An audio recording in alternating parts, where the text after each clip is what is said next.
Hi, thanks for dropping by. Today I'm going to talk about bindings on quilts. And when I say quilts, I mean quilting items because you can have bindings on placemats, table runners, table toppers, beds, bed runners or bed scarves, and actual quilts themselves of all sizes. So when I say quilting, I'm talking about any one of those items that you're going to quilt. Now, when I started to look at the different types of borders that you can have, I looked at this piece and I had done this middle square about 2.5 years ago just to demonstrate the different ways we can put together half square triangles, which is in the hundreds, I think. And because there were little bits of pink in this paisley material, little bits of brown, I thought I would go with pink and brown to pull out the pink. Well, it didn't pull it out, it overpowered it, and I did not like it one bit.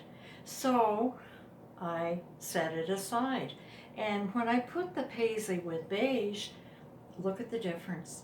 So I'm going to suggest if you choose a border that you like, choose the colors, make a little bit of that border, hold it up. Make sure it's turning out the way you thought it would. Because sometimes when the color is darker, it looks really saturated and it's too overpowering for what you're putting it with.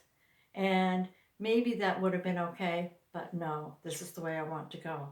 So you learn as you go for matching the colors, choosing the blocks. For example, this one was all half square triangles, so I thought, let's go with little squares, and I made a checkerboard.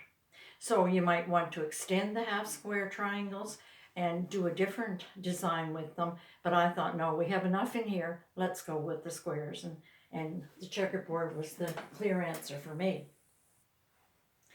Another one I made, and this one was I went with stripes this time, or just plain strips of fabric up and down, and I did it stitch and flip so that when you're finished off your piece, that's just stuck there, when you're finished off your piece, it's been quilted for you, and you're ready to put your binding on, and away you go. So on this one, I thought, okay, this time we have vertical lines. So let's go with something with a little more um, angular design. So I went with, um, it's called quarter square triangle. And it makes a difference in the colors you use. And actually, if you place your colors the correct way, you get twisted ribbon.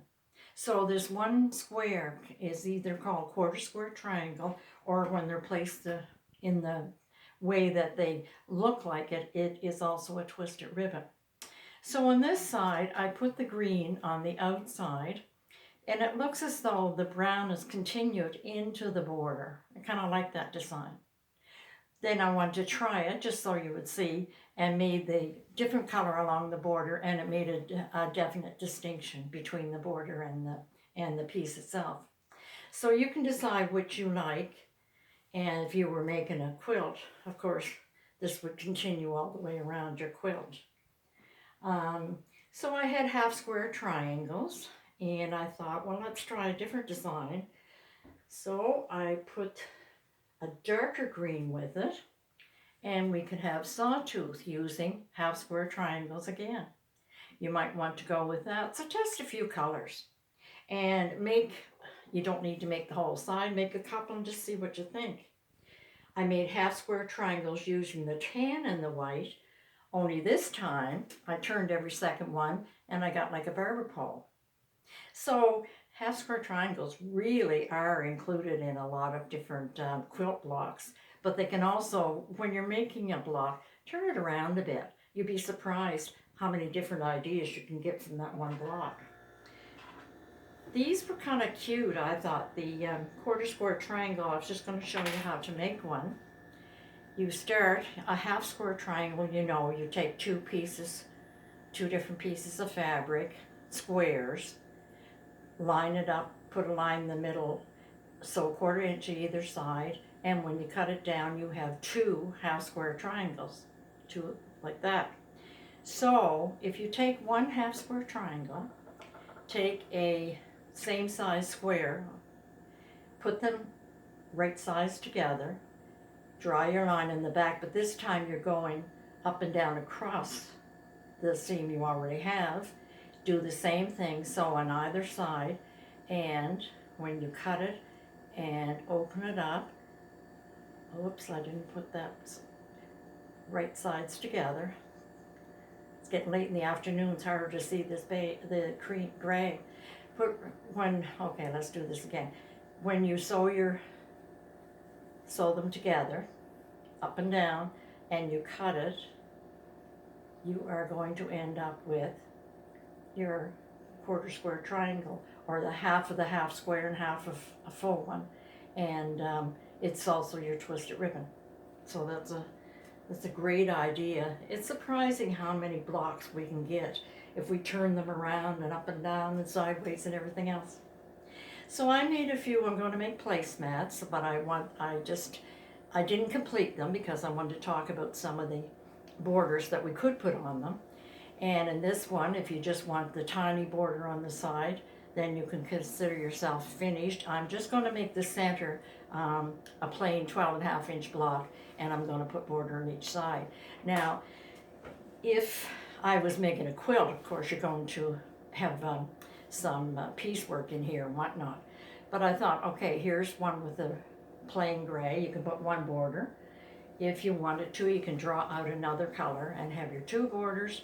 And I really like the look of this. The darkest on the end, and have 3 borders. And each time I went up, well, from here to here, I jumped about 1 inch and then another 1/2 inch to there.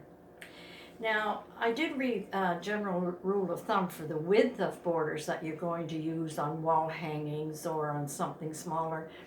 Usually you don't put any wider than a 6-inch border, total 6 inches. Whereas on a queen or a king side quilt, you can go up to 12 or 15 inches. And it's rule of thumb, not a law by any means. And of course, you're doing that in proportion to the size of the piece that you're working with. Doesn't mean you have to have a 6 inches. You might want to go with the tiny little 1-inch one. You might not want any at all. I see in a lot of the magazines and on YouTube, the Modern Quilting Association and people who are doing the modern quilting, they often, the quilts go right to the edge, right to the binding, or right to the side without borders. There's usually a lot of empty space or negative space to show the quilting, and far less blocks or far less design in the center, and they don't have the borders. So borders are strictly something that you might want to add or not add. We're just talking about if you want to. Here are some ideas. We're not going to talk, of course, about how to construct them or how to add them. That's always included in your pattern. It's just to give you an idea, and if the pattern has a border, that's fine, but you might want to try a different one or add another one to it. Now in this one, and I put the little bit of black on each side, and that just kind of sets off the center and helps distinguish between the center and the border. Going with flying geese. And if this were a full-size quilt, I would add along the bottom flying geese. Let me see if you can see that properly. I would add the flying geese along the bottom also, but just in the corner area, and maybe up in this corner, just on the opposite sides, instead of the entire 4 sides of the quilt. I think that adds a little something to it. It's different and it looks nice. But you can decide. Those are just ideas we have. Another one would be, if you want to add a little color, I'm going with all black and white and gray, or black and gray so far. And if you want to add color, put some other fabric in with it. And I'm going with blocks this time.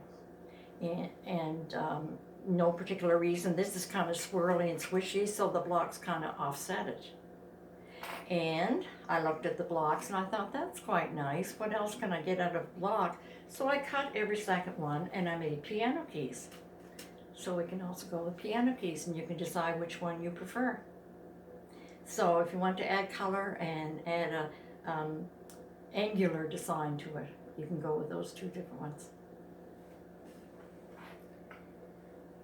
The other thing is my pinwheels. I keep calling them windmills. I don't know why. I guess they remind me of them. So with the pinwheel, I did go from the bottom to the top. And here's another time I thought I liked the fabric. I made one and did not like it, so I changed immediately. I thought I liked the black and the color inside, but it's just too dark. It just doesn't do a thing, whereas the lighter color really draws it out and makes a distinction. So make one. I'm glad I didn't do a whole row.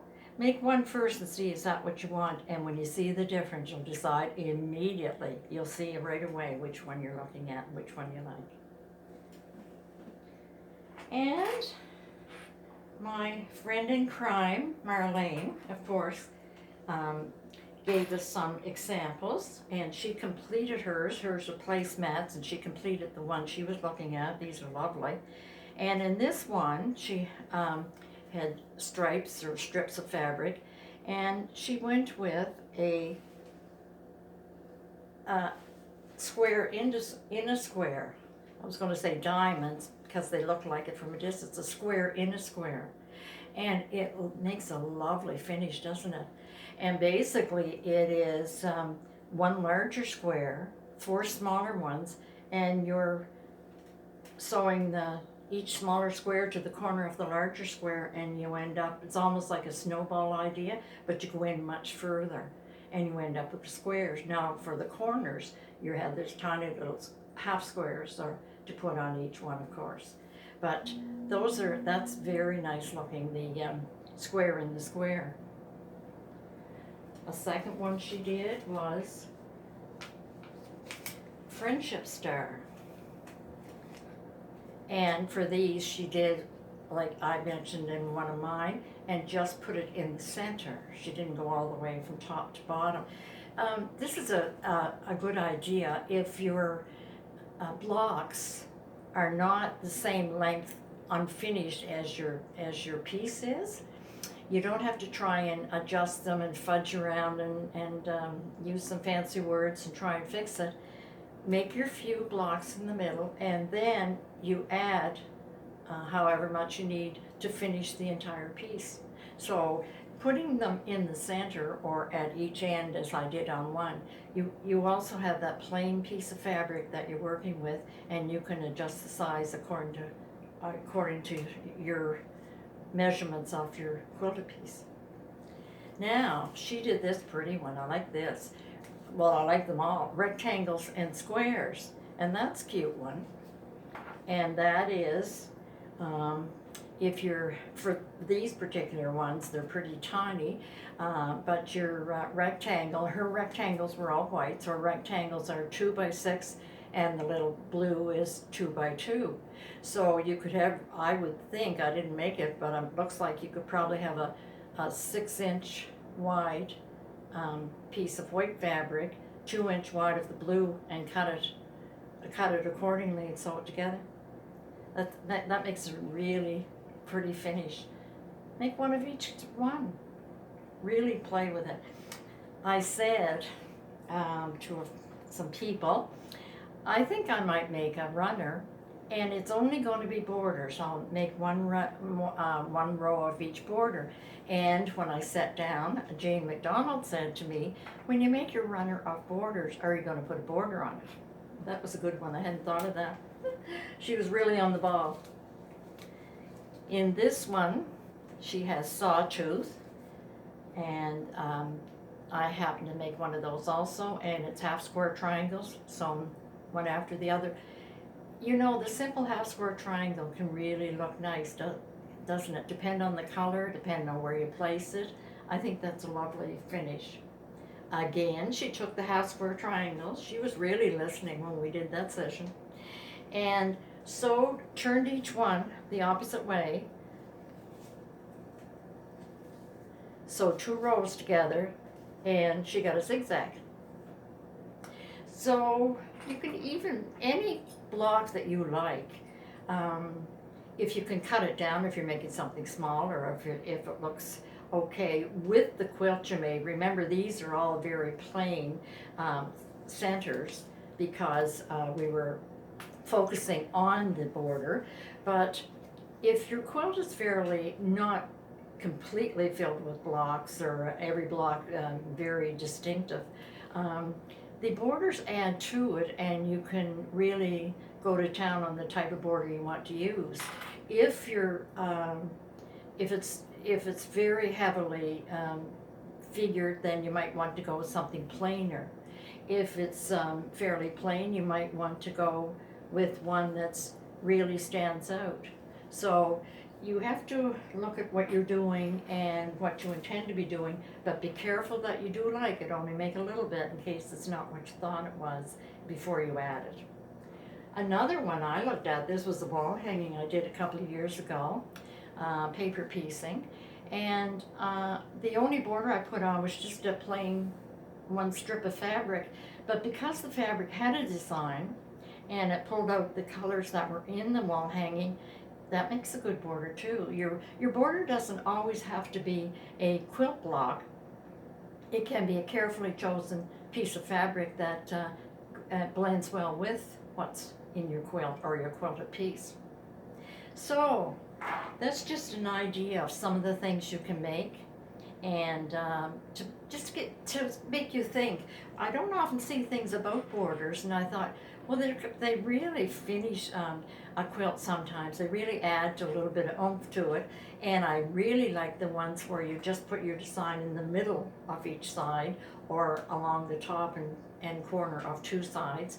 But not every quilt calls for that way to do it, and some of the borders, you have to have the design all the way around to complete the way you want it to look.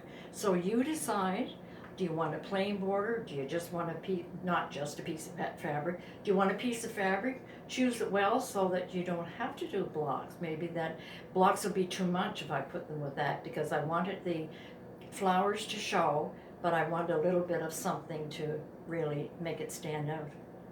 So, and maybe you don't want to add a border at all. That's up to you. You decide and you have fun. Bye for now.